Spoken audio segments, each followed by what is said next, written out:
না 40% কম, 40% মানে কত, 2/5। তার মানে এক্ষেত্রে টিভির দাম যদি 5 টাকা হয়, ওয়াশিং মেশিনের দাম 2 টাকা কম হবে, তার মানে সেক্ষেত্রে কত হবে না 3 টাকা হবে।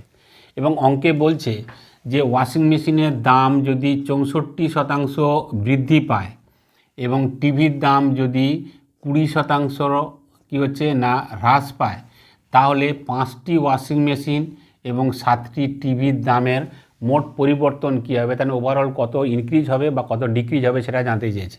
তাহলে এক্ষেত্রে দেখো আমরা সেক্ষেত্রে 5 আর 5 কেটে দিতে পারি। তাহলে 64কে যদি 3 দিয়ে গুণ করি তাহলে সেক্ষেত্রে কত হবে 192%। আর এখানে মাইনাস আছে, তার মানে 7 2 14, 140%। তো টোটাল কতগুলো, 7 আর 3 10টা, 10 দিয়ে আমরা ভাগ করে দেবো। তাহলে সেক্ষেত্রে 52/10, তার মানে 10 দিয়ে ভাগ করলে সেক্ষেত্রে কত হবে 5.2%। যেহেতু এটা পজিটিভে এসছে, তার মানে এক্ষেত্রে কী হবে, এটা বৃদ্ধি হবে বা ইনক্রিজ হবে, তার মানে এক্ষেত্রে সি হচ্ছে সঠিক উত্তর।